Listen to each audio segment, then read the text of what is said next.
Good morning. Well, now aren't I grand? Yes, I've decided to slum it now and come to the East End and see how that half are living. I wonder. I wonder if any of these people are watching the video.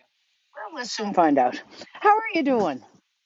So here we are Thursday morning again, and I am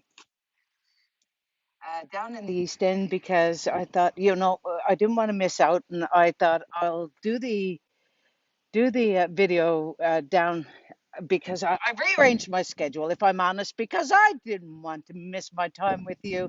And I love it. So I thought, you know what? I'm going to crack on and do it outside of the ghouls. I know it's not ideal, but that's all we can do. Sometimes we have to go with what we have. And as I was coming along, I was speaking to my sister uh, on the phone, and she was going for her mammogram. Now, this reminded me, when you turn 50, all of these things become so much more important. And so, and you have to get a mammogram done every year. And so, anyway, I thought, yeah, I'm going to have to do that. And so, a couple of years ago, I went to get my mammogram. And anyway, the nurse said to me, you can just take off your top and put on this thing and blah blah blah, and don't wear deodorant and don't wear perfume and don't wear powders and all these things. And she said, and then she gave me a nice Johnny coat to slip on, and I said, honey, we hardly need it. I mean, you're going to have your hand on my tit now in a second. I don't know if we need a Johnny coat, to cover up for my modesty. And so anyway, she said, no, that's right. She said, saw your show. I said, oh, that's good. That's nice, darling. And now you've seen my tits. That's good. It's nice to take all the imagination out of it, isn't it? And so, anyway, my point is that I was needed to schedule one. So, and you do too. If you're watching this and you haven't had your mammogram done lately, get out. Get your test done because breasts are very important, and if we can keep them healthy at all, now is the time. And so anyway, that is completely off what I was going to talk about this morning, but I'm getting to that too. I was watching on Facebook. You see all these people who are out and uh, and they are talking about their holidays and that sort of thing. And when we were children, and I think all my cousins will attest to this, when we were children, Mom would plan sort of a trip in the summer, and we would go to places like Lady Lake out in, I think it's Carbonear. I can't remember, but anyway, I think it's Carbonear, and it just felt so adventurous. And then one year we went to Bellevue Beach with Marie Kiley. Marie, you remember that? I had pneumonia at the time, I think, and so that must have been exciting. And then another year we went to Splash and Pot out to, we really ventured out. One year we all got in the car.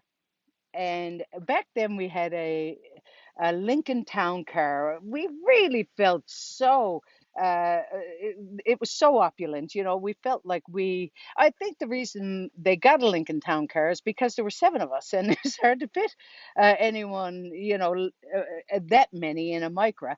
And so anyway, we were in the town car, and this was when the windows were push. They just came in, and they were automatic. There was none of this sort of none of that sort of turning. And so anyway, Mom drove around town. We got in the car. What felt like, I suppose, probably 10 o'clock in the morning.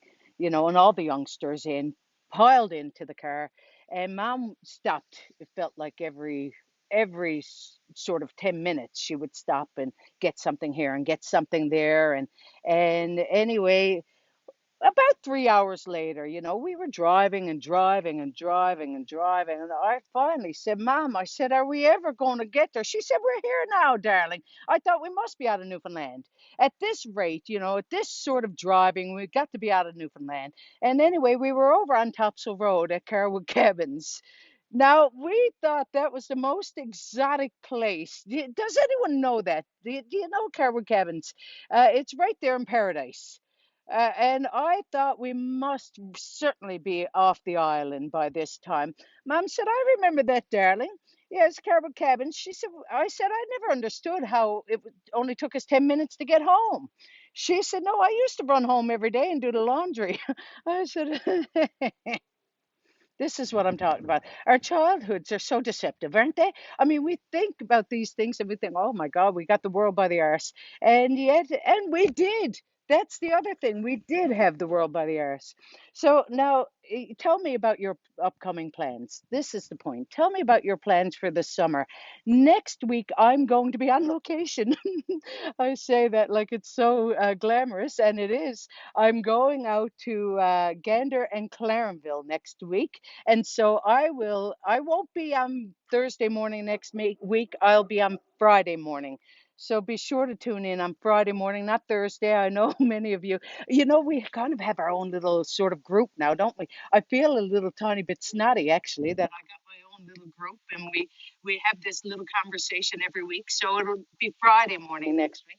Dog going right to wing over there. Anyway, so that'll be next week. And before I leave, a friend of mine had a wedding a little while ago. And anyway, her parents kind of fell out. When I say fell out, he found someone else. That's the bottom line. She felt a bit jilted, and uh, they weren't really getting along. And the daughter said, Mom, I'm getting married. She said, darling, don't you worry about me. Your father and I will be perfectly civil. There's not one moment's worry that he has found someone who's your age to live his life with. No, Susan is a nice girl. He must be very busy taking her to Girl Guides and such. But anyway, it doesn't matter. No, darling. I will be completely civil for your wedding. And she said, Mom, thank you very much. It's a very big deal. And so she said, why don't we, just before the wedding, probably go out and look for a dress, for you so that you'll look your best. And she said, yes, darling. So, yes, that's what we're going to do. And so they went out and they found the most beautiful dress. And about a week before the wedding, Jill called and said, Mom, I got a bit of news.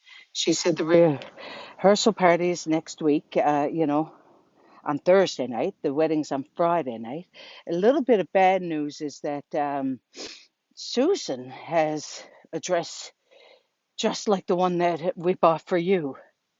And the mother said, honey, that's not bad news. No, don't you worry a second about it. This is your special day, and we're going to make it as special as possible. And she said, are you sure, Mom? Oh, yes, I'm positive. She said, don't you worry a second about it. Only focus on you. And so, anyway, the day of the reception came, the dress rehearsal, and Susan, or Jill rather, said to the mom, Mom, what did you decide about the dress? Did you find a nice one, for the wedding? Oh, yes, she said, I found a beautiful dress. And she said, what'd you do with the one you bought? She said, I'm going to wear it to the dress rehearsal now. I thought it was well done. No, it's nice that people get their comeuppance. Anyway, you know what? I just hope you have the most beautiful day. And I'm going to crack on now because, I mean, we're busy. We got to live our lives. You don't need to look at me all day. And I hope you have a wonderful week. And next week, remember, it's going to be Friday morning and I'm going to be in Clarenville. I can't wait to see you. Okay, you know what? Thanks so much for being so beautiful. I really hope you're doing great in your lives. Love to you.